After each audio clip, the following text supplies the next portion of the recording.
Hello student, welcome to SB smart student channel. आज हम हिंदी का लैंग्वेज फर्स्ट जो है वो सॉल्व करेंगे। ठीक है, ये आपका 2019 का पेपर है, क्योंकि 2019 में आपके 2 बार एग्ज़ाम हुए थे।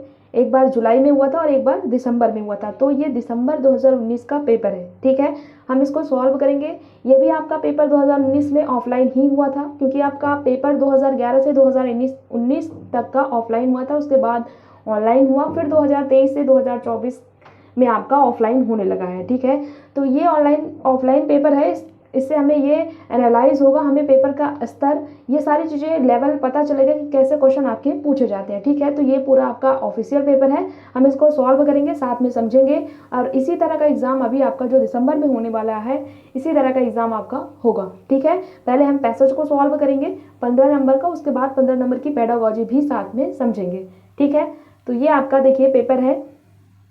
पेपर सॉल्व करते टाइम आप लैंग्वेज फर्स्ट अगर आपने हिंदी लिया हो तो यहाँ ऊपर महत्वपूर्ण करके लिखा गया होता है, ये चीज़ें आप ध्यान से पढ़कर ही पेपर को सॉल्व करिएगा, अन्यथा आपको नंबर 1 भी नहीं मिलेगा। ठीक है, ये सारी बातों के लिए हमने एक वीडियो अलग से बनाई हुई है और आपको पूरी तरीके से समझाया हुआ है, पूरा पेपर आपको दिखाया हुआ है। ठीक है, क्लास को करेंगे स्टार्ट। हम पहले हम गद्यांश, उसके बाद पद्यांश, उसके बाद पैसेज। ठीक है, सारे क्वेश्चन हम सॉल्व करेंगे, साथ में समझेंगे भी, और आप हमें कमेंट्स में ये भी बताइएगा कि आपके टोटल कितने नंबर आए हैं 30 में। ठीक है, पहले हम पैसेज पढ़ लेते हैं, उसके बाद क्वेश्चन को करेंगे सॉल्व। कहा जा रहा निम्नलिखित गद्यांश को पढ़कर पूछे गए प्रश्नों 91 से 99 तक के सबसे उपयुक्त उत्तर वाले विकल्प को चुनिए। ठीक है, पैसेज को पढ़ेंगे, ध्यान से पढ़िएगा, क्योंकि आंसर आपको यहीं से पढ़ना है। पैसेज को सॉल्व करते टाइम आप अपने हिसाब से, अपने दिमाग से आपको आंसर नहीं करना है, पैसेज इसीलिए दिया होता है, आपको यहाँ से आंसर करना होता है। ठीक है, कहा जा रहा, देखिए पैसेज को पढ़ेंगे। हम श्वास द्वारा ऑक्सीजन ग्रहण करते और कार्बन डाइऑक्साइड छोड़ते हैं, ऐसा ही अधिकतर जानवरों, चिड़ियों, रेंगने वाले जंतुओं, कीड़े मकोड़ों के द्वारा भी किया जाता है। दूसरी ओर सभी प्रकार की वनस्पतियां कार्बन डाइऑक्साइड ग्रहण करती हैं और ऑक्सीजन छोड़ती हैं। यदि हवा में लंबे समय तक ऑक्सीजन और कार्बन डाइऑक्साइड का अनुपात एक जैसा रहे, तब उसका अर्थ होगा कि पौधों और प्राणियों का जीवन एक दूसरे के अस्तित्व के मामले में समान स्तर पर आ जाएगा। ठीक है, समान स्तर पर आ जाएगा, लेकिन यदि हम कार्बन डाइऑक्साइड का अनुपात वातावरण में बढ़ा दें, तब प्रकृति के द्वारा लाखों सालों से बनाकर रखा गया संतुलन बदल जाएगा। ठीक है, उसके आगे पढ़ेंगे पैसेज को। वातावरण और वनस्पतियां कार्बन डाइऑक्साइड का लगातार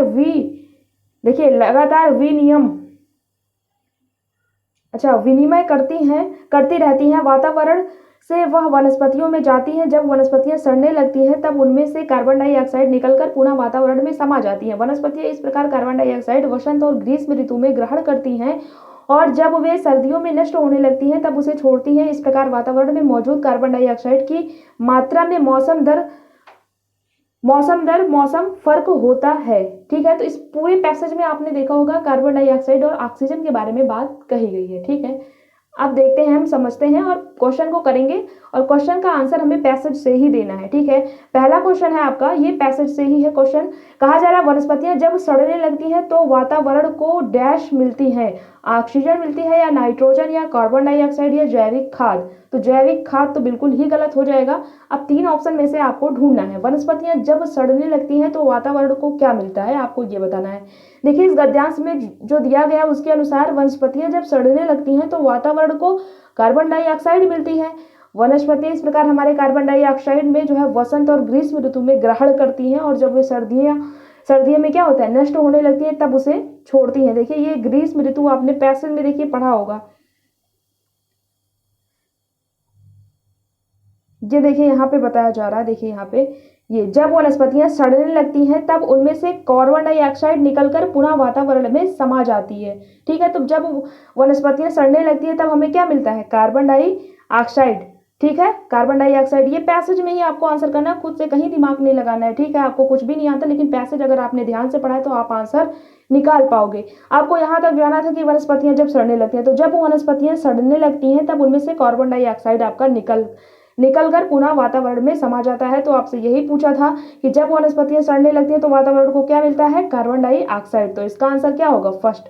देखिए, हमने आपको पैसेज से आंसर बताया, तो पैसेज से आपको भी करना रहेगा। जो भी पैसेज आपसे पूछा जाएगा, पैसेज से ही आपको आंसर करना रहेगा। ठीक है, अब हम करेंगे 92 क्वेश्चन, देखेंगे इसमें क्या है। पौधों और प्राणियों का जीवन एक दूसरे के अस्तित्व के समान आ जाएगा जब हवा में लंबे समय तक डैश। आपसे यह पूछा जा रहा है कि जब पौधे और प्राणियों का जीवन एक दूसरे से अस्तित्व के समान आ जाएगा तब हवा में लंबे समय तक क्या होगा। फर्स्ट ऑप्शन है सूर्य का प्रकाश मिलता रहे, कार्बन डाइऑक्साइड मिलना बंद हो जाए, कार्बन डाइऑक्साइड और ऑक्सीजन का अनुपात समान रहे, वनस्पतियां कार्बन डाइऑक्साइड का विनिमय करती रहे। तो देखिए इसका आंसर थर्ड ही होगा। देख लेते हैं एक बार, पैसेज से मैच कराते हैं। जब पौधे और प्राणियों का जीवन एक दूसरे के अस्तित्व में समान आ जाएगा, हम देखेंगे वहां पे, ठीक है। पैसेज को देखेंगे जहां पे समान की बात कही जाएगी। देखिए यहाँ पे कहा जा रहा है कि यदि हवा में लंबे समय तक ऑक्सीजन और कार्बन डाइऑक्साइड का अनुपात एक जैसा रहे तब उसका अर्थ होगा कि पौधे और प्राणियों का जीवन एक दूसरे के अस्तित्व के मामले में समान स्तर पर आ जाएगा। यदि हम यही देखिए समान कहा जा रहा है ना, इसका आंसर आपको यहीं से मिल जाएगा। लंबे समय तक ऑक्सीजन और कार्बन डाइऑक्साइड का अनुपात एक जैसा रहे, मतलब एक समान रहना है। कार्बन डाइऑक्साइड, ऑक्सीजन और कार्बन डाइऑक्साइड, देखिए ये थर्ड में कहा जा रहा है। देखिए कार्बन डाइऑक्साइड और ऑक्सीजन का अनुपात यदि समान रहेगा तो पौधे और प्राणियों का जीवन एक दूसरे के अस्तित्व के समान आ जाएगा, ठीक है। ये आपसे उल्टा पूछ रखा है, यहाँ से उठाया गया। देखिए ये जब हवा में लंबे समय तक यदि हवा में लंबे समय तक कार्बन डाइऑक्साइड का अनुपात एक जैसा रहे, ठीक है, तब पौधे और प्राणियों का जीवन एक दूसरे के अस्तित्व के समान स्तर में आ जाएगा, ठीक है। आपको यहाँ से मैच कराना एकदम डायरेक्ट यहाँ से है, ठीक है। तो इसका आंसर कौन सा होगा, थर्ड इसका आंसर हो जाएगा, ठीक है। अब देखिए क्वेश्चन नंबर 93 देखिएगा। इसमें आपसे समाज से क्वेश्चन पूछा गया है। समास बताना है आपको। वातावरण का विग्रह और समास क्या होगा, ठीक है। आपको विग्रह और समास बताना है। तो ये वातावरण का, अगर आपको विग्रह भी आ रहा है समास नहीं भी आ रहा है तब भी आप आंसर कर सकते हो, या तो आपको समास आ रहा है विग्रह नहीं कर पा रहे हो तब भी आप आंसर कर सकते हो। अब इसमें आपको बताना है वातावरण में कौन सा समास होगा। तो देखिए द्वंद्व तो होगा नहीं, द्वंद्व में जिसमें आगे दो लगा होता है उसको हम द्वंद्व मानते हैं। तो द्वंद्व तो आपका होगा नहीं, बहुब्रीहि भी नहीं होगा, कर्मधारय भी नहीं होगा। तो बचा आपका कौन सा, तत्पुरुष बचा। तो यहाँ तत्पुरुष होगा और इसका विग्रह जो होगा वात का आवरण हो जाएगा, ठीक है, वात का आवरण। बाकी इसमें जो विग्रह किया गया है देखिए थर्ड में वात का बना एक ऐसा आवरण, ये तो होगा नहीं, वाता रूपी वात का आवरण, इसलिए इसका आंसर सेकंड होगा इसका आंसर, ठीक है। क्वेश्चन नंबर 94 देखिएगा। इसमें आपसे पूछा है, देखिए बताना है आपको श्वास और ऑक्सीजन शब्द है। आपको ये बताना है श्वास और ऑक्सीजन शब्द क्या है, ये आपको बताना है। आंसर करें। पहला ऑप्शन दिया गया है तत्सम तद्भव, तद्भव देशज, देशज आगत, तत्सम आगत, ये आपको बताना है। देखिए तत्सम कौन से शब्द होते हैं। तत्सम शब्द आपका देखिए दो शब्दों से मिलकर बना है, तत् प्लस सम। तो जिसका अर्थ देखिए, जिसका अर्थ संस्कृत में वैसे ही उठा ले, संस्कृत से उठा ले। देखिए संस्कृत में भी आपने श्वास शब्द पढ़ा होगा, उसमें श्वास ही रहता है, चेंज नहीं होता। तो जो शब्द संस्कृत से वैसे डायरेक्टली उठा लिया जाता है वही आपका क्या होता है, तत्सम होता है, ठीक है। वैसे देखिए तत्सम, तत्सम में भी तार है, संस्कृत में भी तार है, तो ये जो संस्कृत के वर्ड होते हैं वो आपके तत्सम कहलाते हैं, ठीक है। तो ये श्वास तो आपका तत्सम हो जाएगा। तो फर्स्ट ही ऑप्शन में किसमें तत्सम कहा, दो ऑप्शन में कहा जा रहा, फोर्थ में कहा जा रहा है और फर्स्ट में कहा जा रहा। बाकी ये सारे ऑप्शन आपके हो जाएंगे गलत, सेकंड और थर्ड आपका हो जाएगा गलत, बचा आपका फर्स्ट और फोर्थ, ठीक है।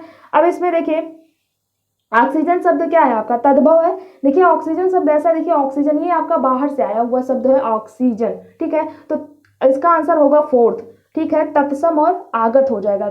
ऑक्सीजन शब्द आपका आगत हो जाएगा, श्वास आपका तत्सम हो जाएगा। तो इसका आंसर हो जाएगा फोर्थ, इसका करेक्ट आंसर, ठीक है। क्वेश्चन नंबर 95 देखिएगा।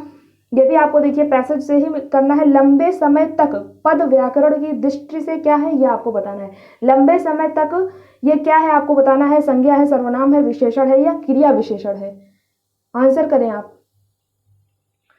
देखिए लंबे समय तक में आपको बताना है, तो ये तो संज्ञा आपको किसी तरह लग रहा है, सर्वनाम भी नहीं लग रहा है, तो बचा कौन सा, दो वर्ड बचा हुआ है, विशेषण या क्रिया विशेषण आपको बताना है।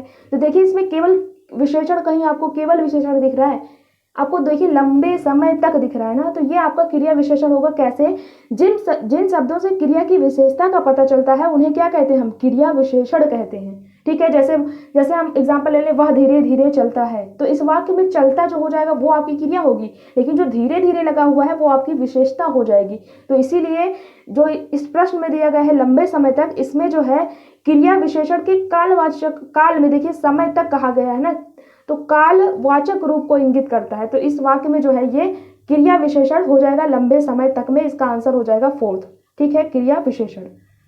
अब देखिए क्वेश्चन नंबर 96 देखिएगा, इसमें आपको ये बताना है, देखिए गद्यांश का मुख्य विषय क्या है, देखिए किसके बारे में बात कही गई है। ठीक है, टॉपिक क्या है इसमें, तो हमने एक पैसेज पढ़ने के जस्ट बाद ही आपको बताया कि इसमें किसके बारे में बात कही गई है, ऑक्सीजन और कार्बन डाइऑक्साइड के बारे में ही तो बात कही गई है पूरे पैसेज में। आपने पूरे पैसेज को पढ़ा, इसमें देखिए ऑक्सीजन और कार्बन डाइऑक्साइड के बारे में ही बात कही गई है। ठीक है, अगर पैसेज आपने ध्यान से पढ़ा होगा तब आपको समझ में आ रहा होगा। ठीक है, तो किसके बारे में, ऑक्सीजन और कार्बन डाइऑक्साइड के बारे में बात कही गई है, तो इसका आंसर क्या होगा, फर्स्ट। ठीक है, ऑक्सीजन और कार्बन डाइऑक्साइड का संतुलन। ठीक है, बाकी श्वास, पौधों, ये सारी बातें जो है ये फर्स्ट में ही आ जाएगा आपका। ठीक है, क्वेश्चन नंबर नेक्स्ट देखिए 97 में अभी देखिए पैसेज में आपने क्या पढ़ा, विनिमय शब्द पढ़ा है ना। विनिमय शब्द का क्या अर्थ है ये आपको बताना है, लेना, पहुंचाना, देना, खरीदना, लेना देना या आना जाना। विनिमय शब्द का क्या अर्थ है आपको ये बताना है पैसेज से। जल्दी करें, आंसर करें। आपको ये भी कमेंट्स बॉक्स में जरूर बताना है कि आपके 30 में से कितने क्वेश्चन सही हुए हैं। विनिमय बताइए, इसका आंसर क्या होगा जल्दी से। देखिए विनिमय शब्द का अर्थ जो होगा वो क्या होता है, लेना देना होता है। क्योंकि गद्यांश में जो विनिमय शब्द का विनिमय इसीलिए यूज किया गया है क्योंकि देखिए ऑक्सीजन हम लोग क्या करते हैं, ऑक्सीजन लेते हैं, कार्बन डाइऑक्साइड छोड़ते हैं, है ना। तो इसी के संदर्भ में जो है वो विनिमय शब्द का प्रयोग किया गया है, लेना देना, मतलब ऑक्सीजन हम लोग लेते हैं और कार्बन डाइऑक्साइड छोड़ते हैं, तो इसीलिए उसमें विनिमय शब्द का यूज हुआ है। तो इसका अर्थ हो जाएगा लेना देना, बाकी सारे ऑप्शन आपके हो जाएंगे गलत।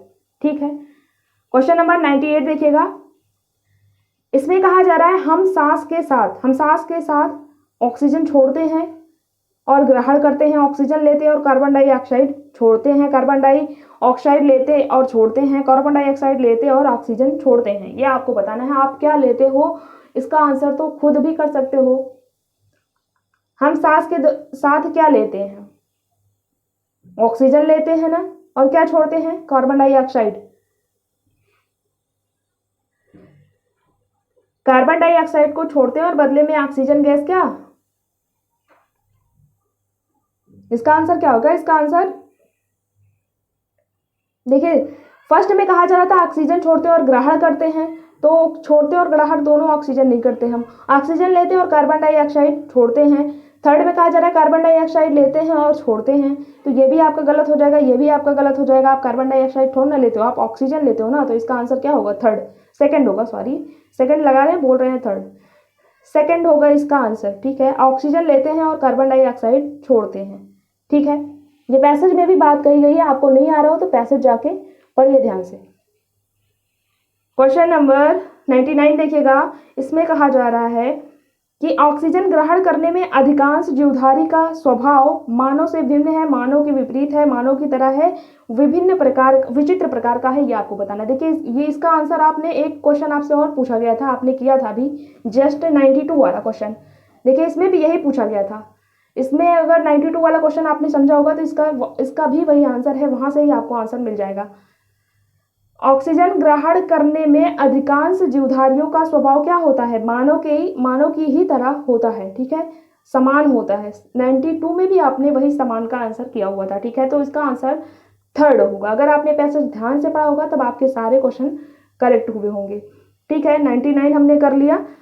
अब आपके देखिए आपने गद्यांश से किया, अब आपको पद्यांश से क्वेश्चन करना है, तो टोटल 15 नंबर आपका गद्यांश और पद्यांश से क्वेश्चन पूछा जाता है, और आपका दिसंबर में भी इसी तरीके से पूछा जाएगा, सिलेबस में कोई चेंज नहीं है।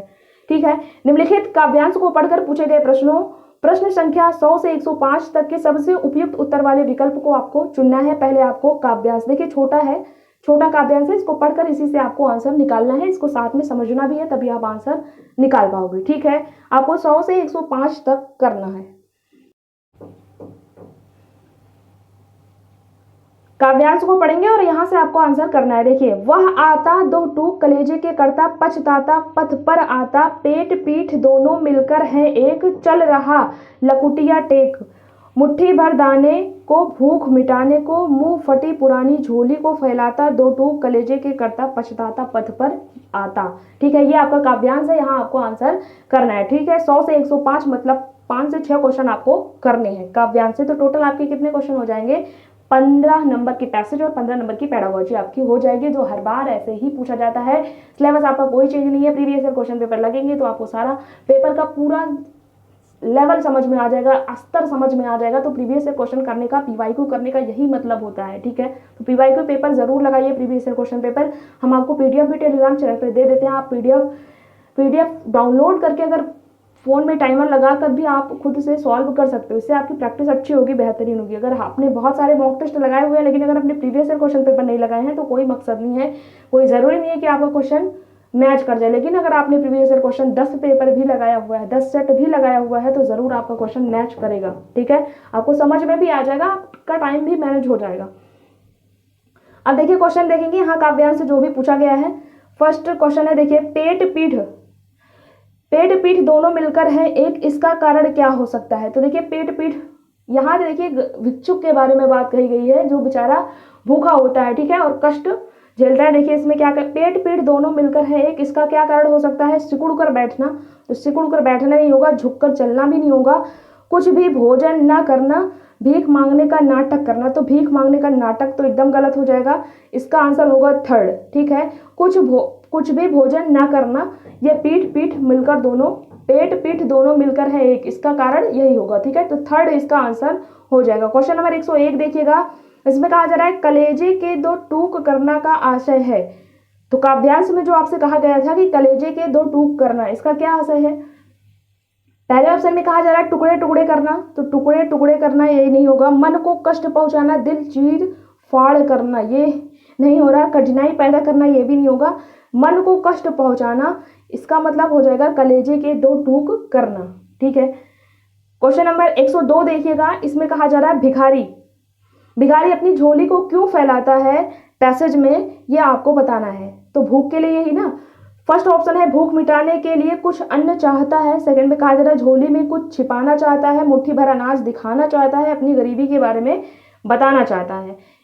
तो जो भिखारी जो है अपनी झोली को इसीलिए फैलाता है कि कुछ भूख मिटाने के लिए कुछ अन्न चाहता है। ठीक है, इसका आंसर फर्स्ट होगा, बाकी सारे ऑप्शन आपके हो जाएंगे गलत। क्वेश्चन नंबर 103 देखिएगा, इसमें कहा जा रहा है मुख्य, देखिए इसमें कहा जा रहा है मुंह शब्द में प्रयुक्त चंद्र बिंदु है। तो जो मुंह में ये चंद्र बिंदु लगा हुआ है, इसे क्या बोलते हो आप? अनुस्वार, अनुनासिक, नासिक बोलते हो या शिरोरेखा बोलते हो? तो ये जो मुंह होता है इसको क्या बोला जाता है, आपको बताना है।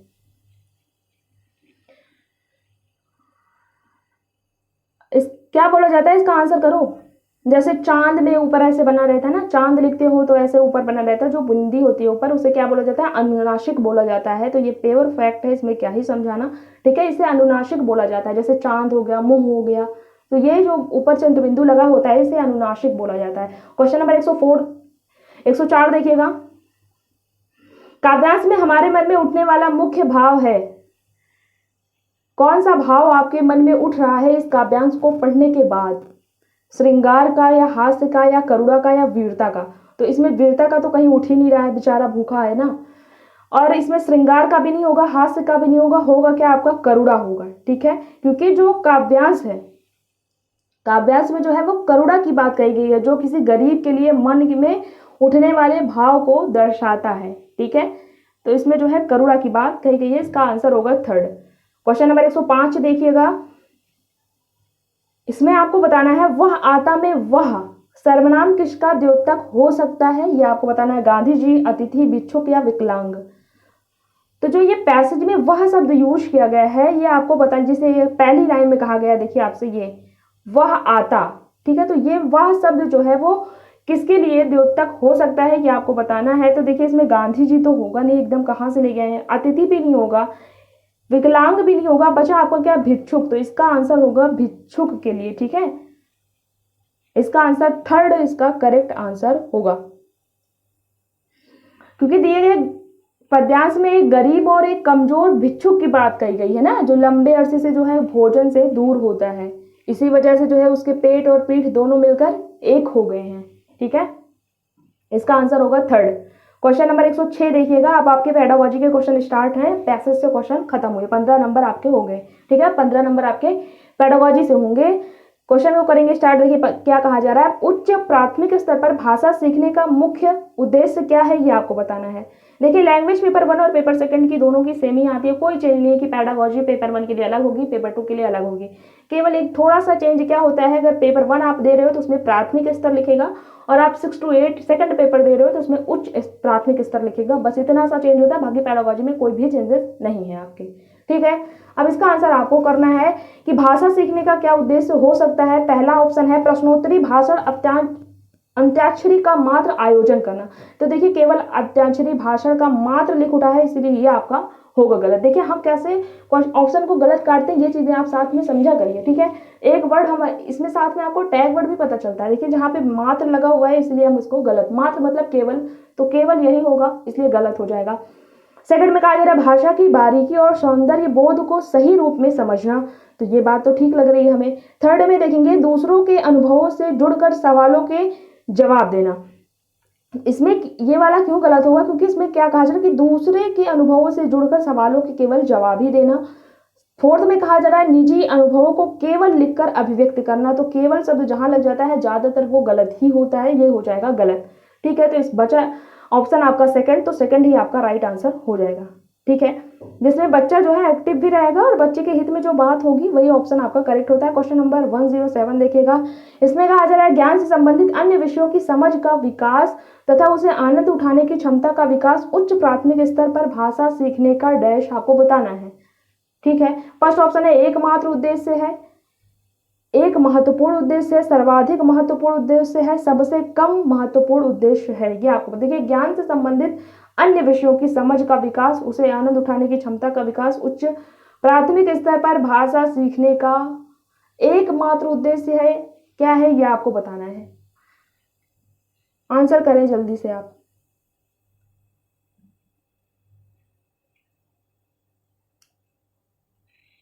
आंसर क्या होगा इसका, ज्ञान से संबंधित दूसरा विषय, जब हम दूसरे विषय की समझ जो है आनंद उठाने की क्षमता का विकास किया जाता है, तो इसका एकमात्र उद्देश्य होगा कि महत्वपूर्ण उद्देश्य होगा, सबसे कम महत्वपूर्ण होगा, ये आपको बताना है।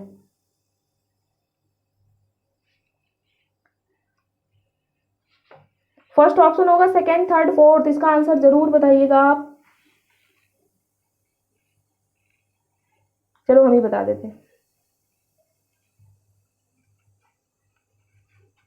देखते हैं कितने लोग आज कमेंट बॉक्स में इसका जवाब देते हैं। क्वेश्चन नंबर 107 का, ये क्वेश्चन बहुत बार रिपीट होता है। ठीक है, रिपीटेड क्वेश्चन है, ऐसा नहीं है कि पहली बार आके आपके सेट में मिल गया। अगर आप प्रीवियस ईयर सेट सॉल्व कर रहे होंगे तो आपको पता चलता होगा कि हाँ पेडागोजी रिपीट होती है, ज्यादा टॉपिक है नहीं आपका।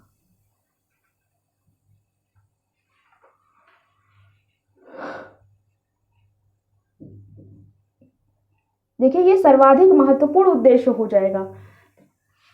कैसे सर्वाधिक महत्वपूर्ण होगा, ज्ञान से संबंधित अन्य विषयों की समझ का विकास तथा उससे आनंद उठाने की क्षमता का विकास उच्च प्राथमिक स्तर पर भाषा सीखने का सर्वाधिक महत्वपूर्ण उद्देश्य हो जाएगा। ठीक है, तो इसका आंसर कौन होगा, सर्वाधिक महत्वपूर्ण उद्देश्य, थर्ड ऑप्शन इसका करेक्ट होगा। इस ऑप्शन में हमने इतना टाइम लगाया, देखते हैं हाँ आपने आंसर दिया है कि नहीं दिया है। ठीक है, कमेंट बॉक्स में हम देखते हैं आपका कितने लोग का आंसर आता है। क्वेश्चन नंबर 108 देखिएगा, पढ़ने का क्या अर्थ होता है आपको बताना है। पढ़कर समझना, वर्णमाला का ज्ञान, वाक्यों को पढ़ना, शब्दों को पढ़ना। अगर आप किसी चीज को पढ़ते हो तो उसका अर्थ क्या होता है, पढ़ने का अर्थ क्या है, केवल पढ़कर देखिए पढ़कर समझना, वर्णमाला का ज्ञान होता है, वाक्यों को पढ़ना, शब्दों को पढ़ना। देखिए केवल शब्दों को पढ़ना, वाक्यों को पढ़ना, वर्णमाला पढ़ना, इसका पूरा मतलब क्या है, केवल पढ़ना ही है। लेकिन फर्स्ट में कहा जा रहा है पढ़कर समझना, तो पढ़कर समझना, पढ़ने का यही अर्थ होता है। जब चीजें आपको समझ में आ जाए तभी तो कहेंगे ना पढ़कर समझे हो।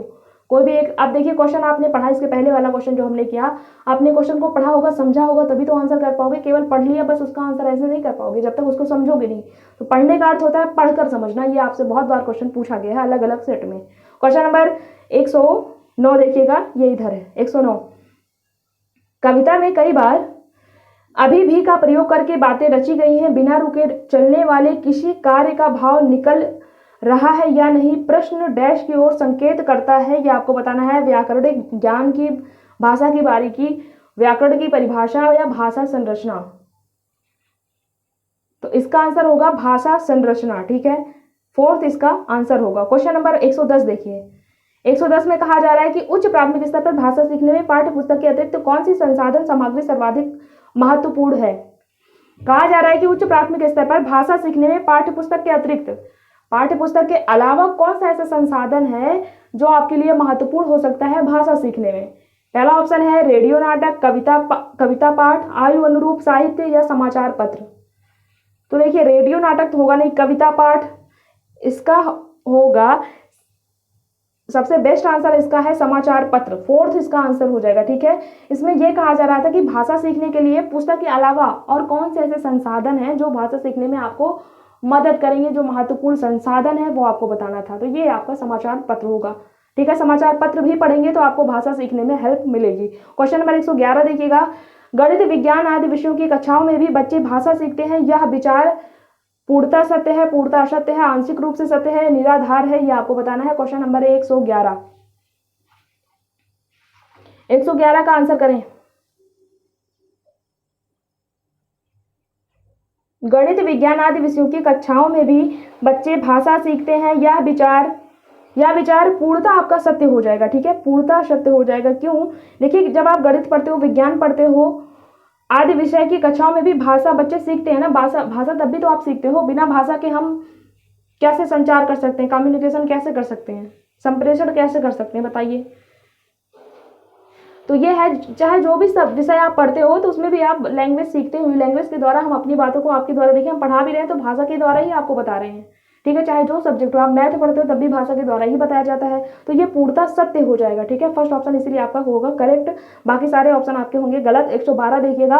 इसमें कहा जा रहा है उच्च प्राथमिक स्तर पर पाठ्य पुस्तकों में हिंदी तर भाषा को ही जगह मिलनी चाहिए ताकि बच्चे क्या कर पाए, आपको बताना है। फर्स्ट ऑप्शन है भाषा की विभिन्न रंगतों से परिचित हो सके, हिंदी तर भाषी साहित्यकारों से परिचित हो सके, सामाजिक संस्कृति से परिचित हो सके, ये सभी। तो देखिए क्वेश्चन क्या है, क्वेश्चन को आप देखिए पढ़कर समझना ही क्या है, अर्थ है मेन इसका। ठीक है, एक क्वेश्चन भी आपसे इससे पूछा गया है कि पढ़कर जब तक आप समझेंगे नहीं, आंसर भी आप नहीं कर सकते, कि उच्च प्राथमिक स्तर पर पाठ्य पुस्तकों में हिंदी तर भाषा को ही जगह मिलनी चाहिए ताकि बच्चे क्या हो, ये सारी चीजें होनी चाहिए ना। सारे ऑप्शन आपके करेक्ट हैं, तो इसका फोर्थ ऑप्शन होगा करेक्ट। देखिए भाषा के विभिन्न रंगतों से परिचित हो सकेंगे, हिंदी तर भाषी साहित्यकारों से भी परिचित हो सकेंगे, कोई निगेटिव बात लिखी ही नहीं है यहाँ पे, सामाजिक संस्कृति से भी परिचित हो सकेंगे, तो इसलिए इसका फोर्थ ऑप्शन। क्वेश्चन नंबर 113 देखिएगा। इसमें कहा जा रहा है बच्चे भाषा तब बेहतर तरीके से सीखते हैं जब, ठीक है, बच्चे कब भाषा बेहतर तरीके से सीखते हैं, यह आपको बताना है। ऑप्शन को पढ़िएगा। फर्स्ट ऑप्शन में कहा जा रहा है अनेक पाठ्य पुस्तक हो तब भाषा अच्छे तरीके से सीखेंगे, भाषा का समृद्ध परिवेश हो, सरल साहित्य का चयन हो या परीक्षाओं का आयोजन हो, ये आपको बताना है बच्चे कब भाषा बेहतर तरीके से सीखते हैं। देखिए अनेक पाठ्य पुस्तक हो तब भाषा अच्छी तरीके से सीखेंगे, ये जरूरी नहीं है।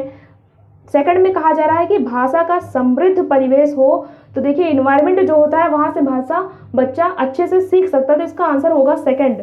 ठीक है, बाकी थर्ड में क्या कहा जा रहा है, थर्ड में कहा जा रहा है सरल साहित्य का चयन हो या परीक्षाओं का आयोजन, तो बिल्कुल ही गलत हो जाएगा। ठीक है, तो सबसे बेस्ट ऑप्शन आपका सेकंड है। जब भाषा का जो समृद्ध परिवेश होगा, उसका परिवेश क्या होता है उसका, देखिए ये समृद्ध परिवेश जो है उसके रिसोर्सेज की तरह काम करेगा। ठीक है, तो इसके लिए सेकंड ऑप्शन इसका करेक्ट हो जाएगा। क्वेश्चन नंबर 114 देखिएगा।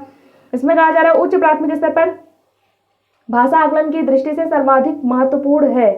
देखिए उच्च प्राथमिक स्तर पर अगर आपको भाषा का आकलन करना है तो आकलन की दृष्टि से सर्वाधिक महत्वपूर्ण क्या है, अवलोकन है, जांच सूची है, साक्षात्कार सूची है या लिखित परीक्षा है। देखिए अवलोकन, यहाँ केवल अवलोकन कहा जा रहा है तो ये तो आपका होगा नहीं। कहा जा रहा है देखिए अगर आपको किसी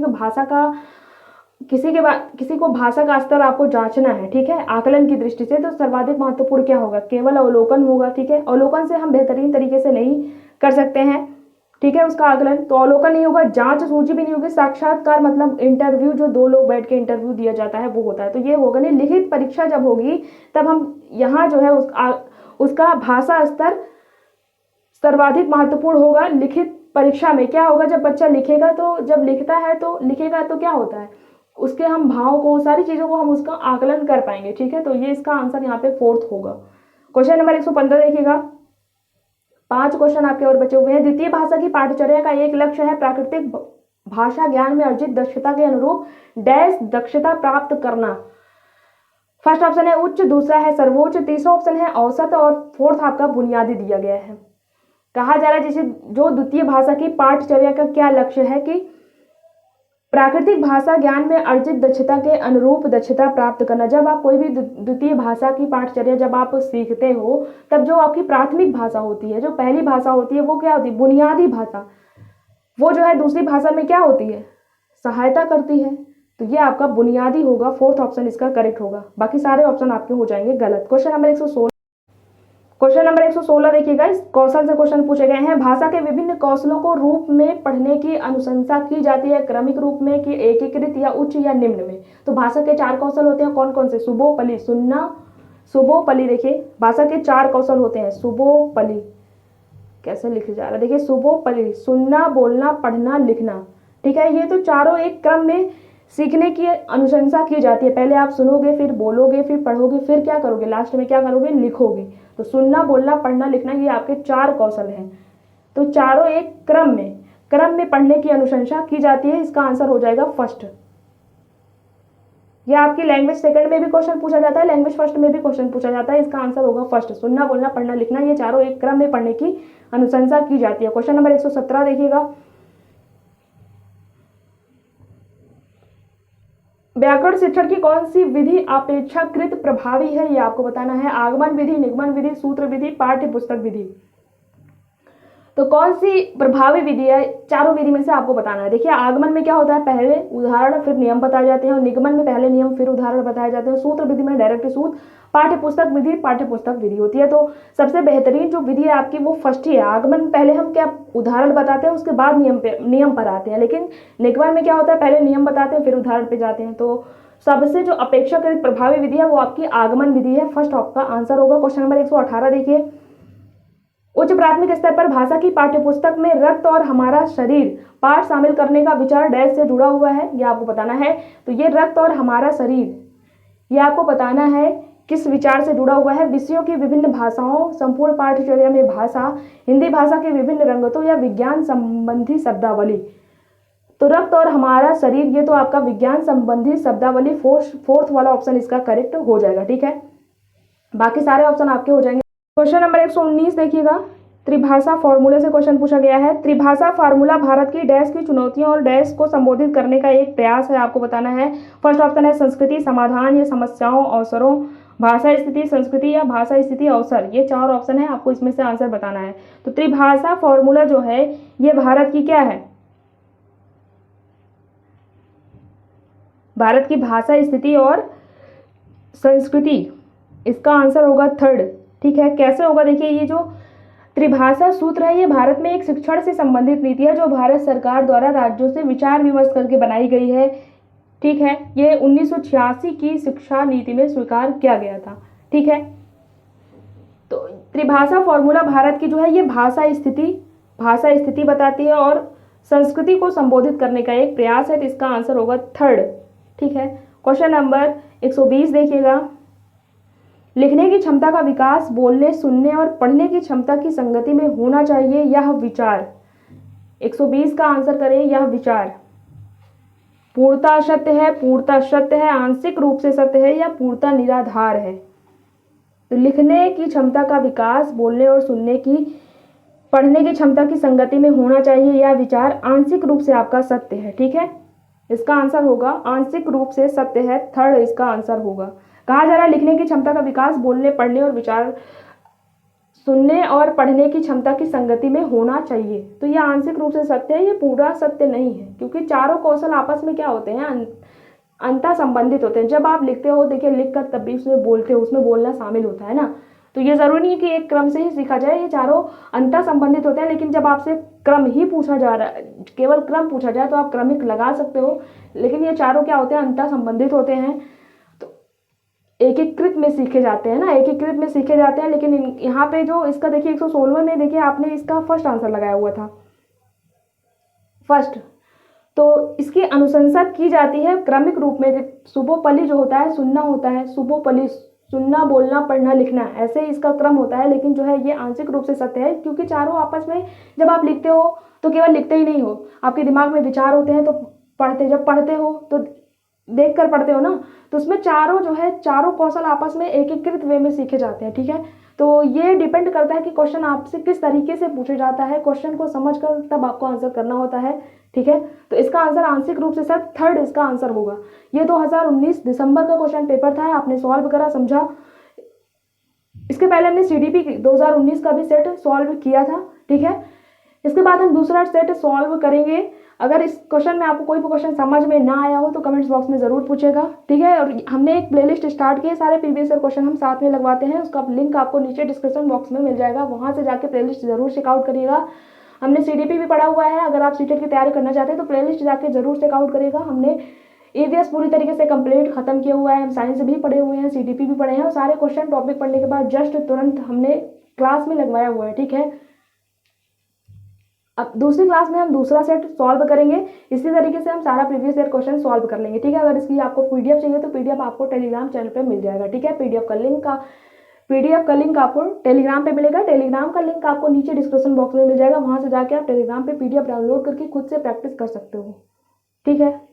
इसी तरह की वीडियोज़ के लिए चैनल को सब्सक्राइब कर सकते हो ताकि आपको नेक्स्ट वीडियो का नोटिफिकेशन टाइम पे मिलता रहे। धन्यवाद।